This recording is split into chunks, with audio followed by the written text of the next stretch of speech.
Hey guys, Matthias here, and today I am back for day number 21 of r/NuclearRevenge, where today I have two stories lined up, one of which is all about the dark, and the other about a thieving roommate.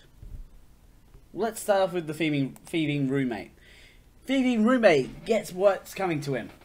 This got removed from r/ProRevenge, but I thought you all might want to read it, as it still makes me laugh. So nuclear it is.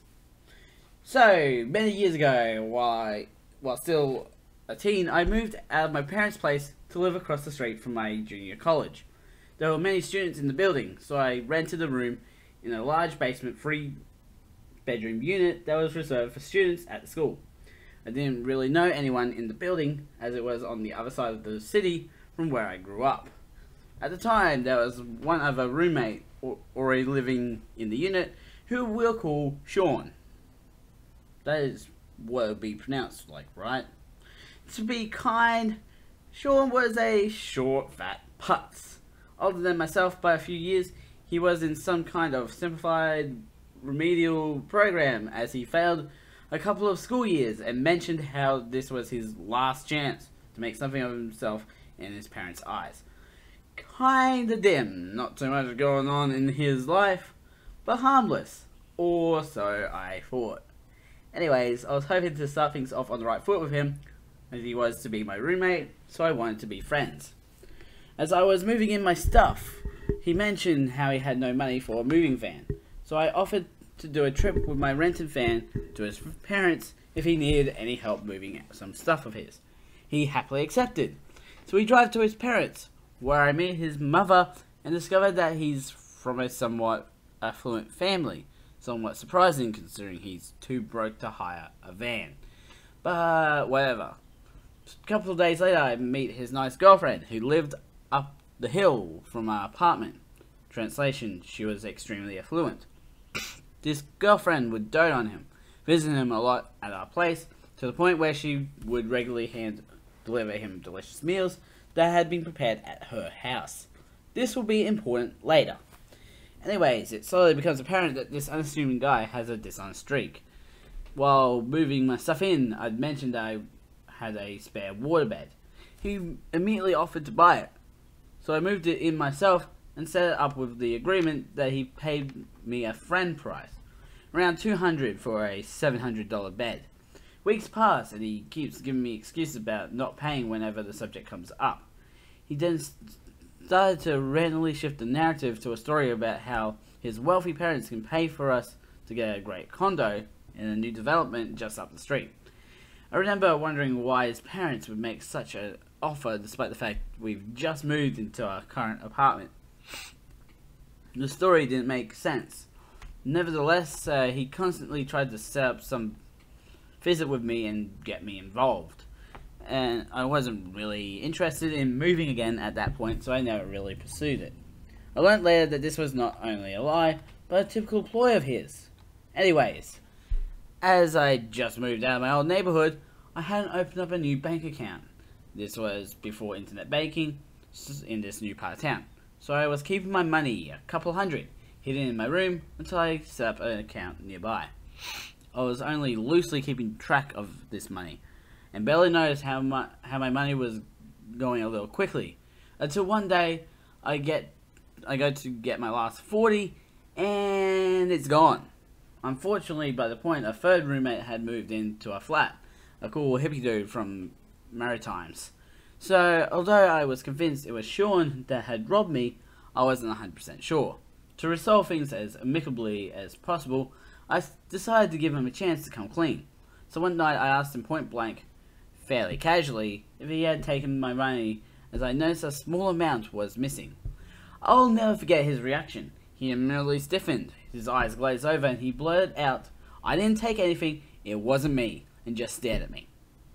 I was shocked. He didn't just look guilty, his reaction had such a rehearsed quality.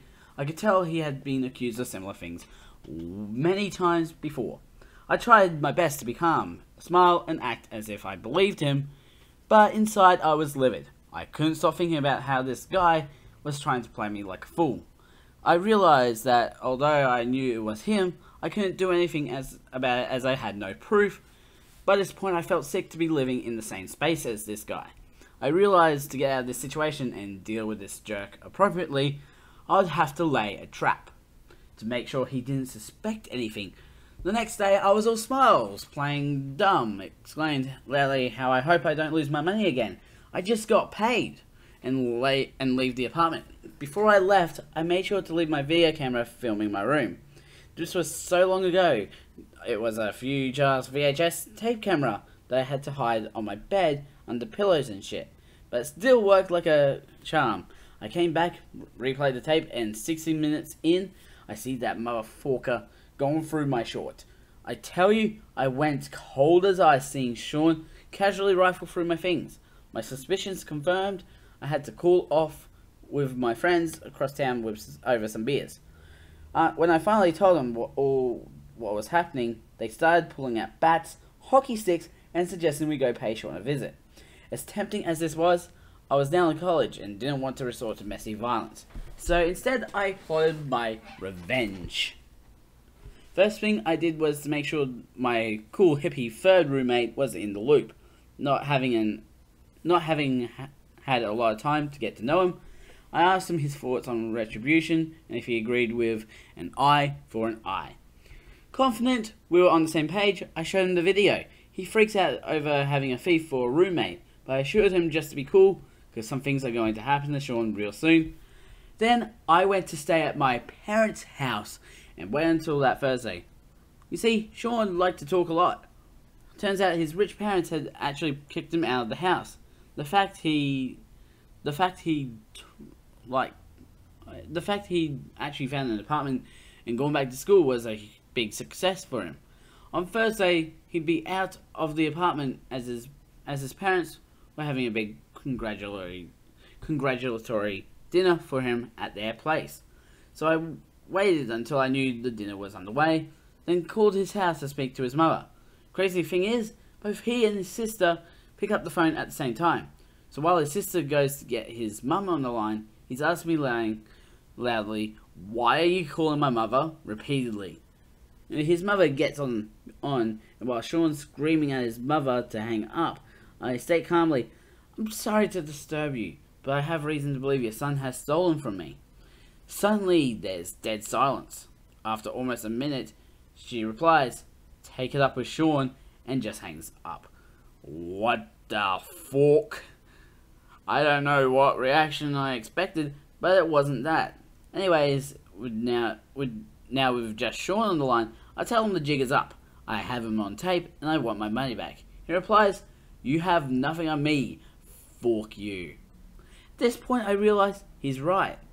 I really only filmed him rifling through my stuff. If I went to the police, the charges wouldn't stick, and he there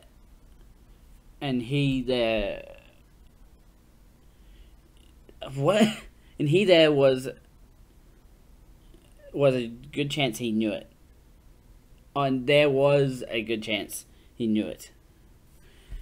So by this point, I tried very hard to be reasonable about things. But as it was, his rich parents couldn't care less. I had no real proof to go to the police with, and worst of all, I still had a year-long lease to live with him. So fuck that short. I told him he better find another place to live, and hung up the phone as it was time to go nuclear on his ass. Remember how I said the putz talk too much? Turns out he bragged about how he faked his credentials for the apartment and the landlord had never checked. So first step was to drive with my folks to the landlord's office and tell them to evict him for theft immediately. When they started telling me crap like, "We'll have to take some time to review this matter," I immediately threatened a lawsuit over how they're liable, as I can prove they never did the prescribed background check. My landlord goes pale and instantly promises everything I ask. I then take this moment to go downstairs for a minute. A statement witnessed by multiple people. I then go to Sean's room and take thousands of dollars of his expensive short, stereo, TV, hockey jerseys, cologne, etc. and put it all outside on our enclosed slash hidden fire escape. I then go straight back upstairs. Hello, alibi, and leave with my folks. First chance I get, I call my friends with the bats. Hey guys, who wants a new wardrobe and entertainment system?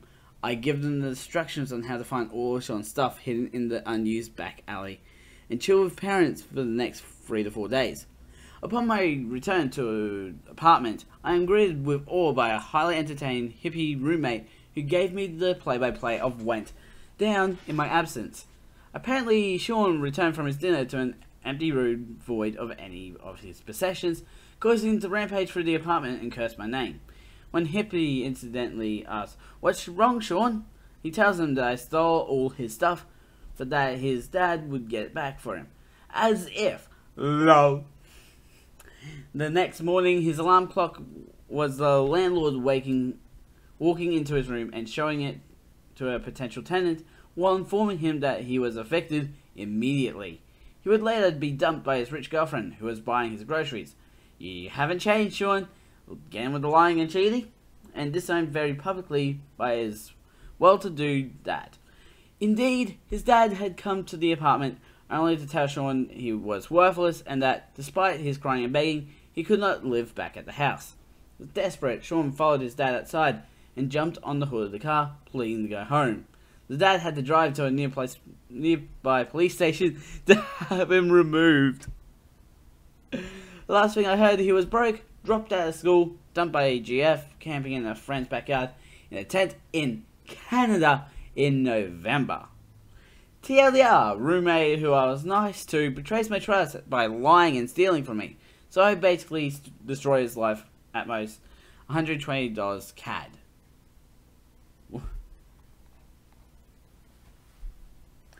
Addendum, to show that I made the call that ruined Sean's homecoming dinner from my parents' place across town and not my shared apartment.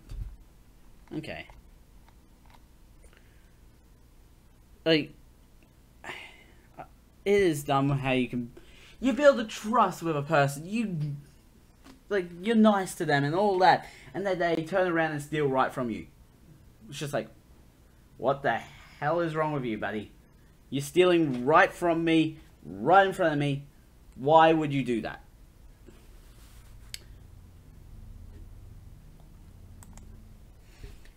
You made my sister afraid to walk to her car at night. I'm going to make you afraid of the dark. Okay, background. Along with having 2 little brothers that I'm very, very protective of, I also have an older half-sister who I'm extremely protective of. Let's call her Old S or older sister. She is 4 years older than me, and this story takes place when I was 18. Like in my other post, at the time I was a heavy drug addict. Okay, she was a manager of a small family-owned restaurant. A restaurant that she paid me cash for being a sub-dishwasher. There was a cook, and cook is what we'll call him, who was a stoner and dope fiend. I kind of liked the guy at first. I became one of his drug connections. This is very relevant. I was a very cautious drug connection. I made it a point to really get to know someone that might be buying drugs from me. This helps me keep out of handcuffs. So I hung at his place, met his wife. He took me to a few at his friend's house party. To a few of his friends' house parties and etc. Why did he become the object of my revenge? Well, I haven't been to the restaurant for about 6 months at the time, and at the time my family had cut me off any and all funds. To be honest, it was the right thing to do, but I still talked to my OS 2 or 3 times a month. So at this point, OS had fired Cook because she caught him smoking weed in the kitchen and blowing the smoke into the hood over the range and drinking on the job. Now, you'd think if you got fired because of those reasons, you would be expecting it. It wouldn't throw you through a loop or anything, right? Well, apparently not for Cook. The day she fired him, he screamed in her face and threatened her. That night, her car magically had got broken into, and the tires were slashed and some threatening things were carved into the doors. Did my OS call the cops? Yes. Did Cook get arrested? No. Why? When it was clearly him, he had a friend vouch for his whereabouts.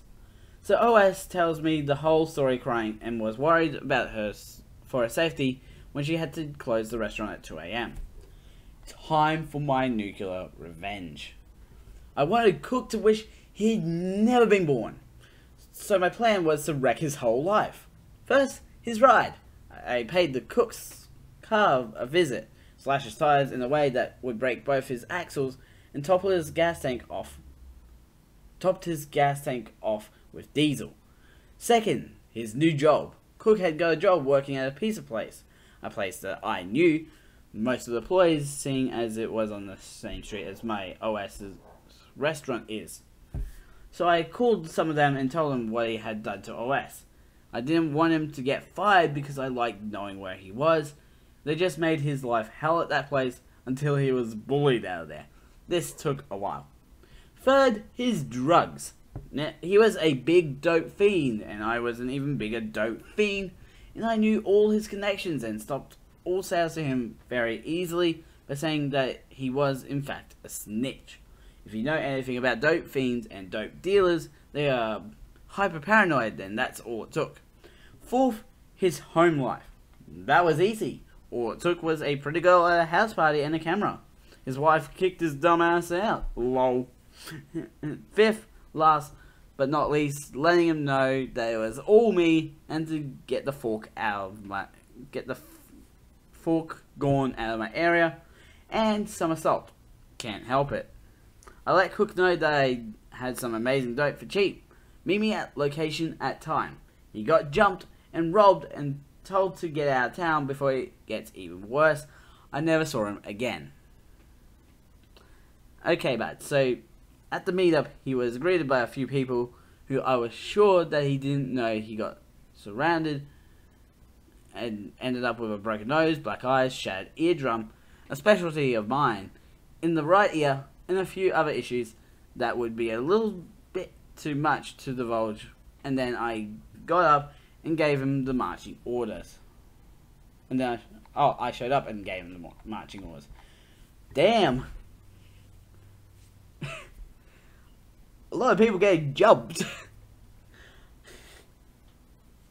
Like literally last episode, a whole bunch of kids beat up this one kid. And now this time, a bunch of guys beat up this one guy for attacking OP's older sister. Like, there are so many different things that are like this subreddit's thing. But we're going to be going back to the original when we get to the end. Anyways, that is it for today. Links will be in the description to the main channel and also the second channel, along with links to the playlist in the last episode. Go check them out. Don't forget to subscribe and hit the notification bell so you know when the next video comes out. A ding, a ding. I'm Mad Scientist. Mad Scientist out.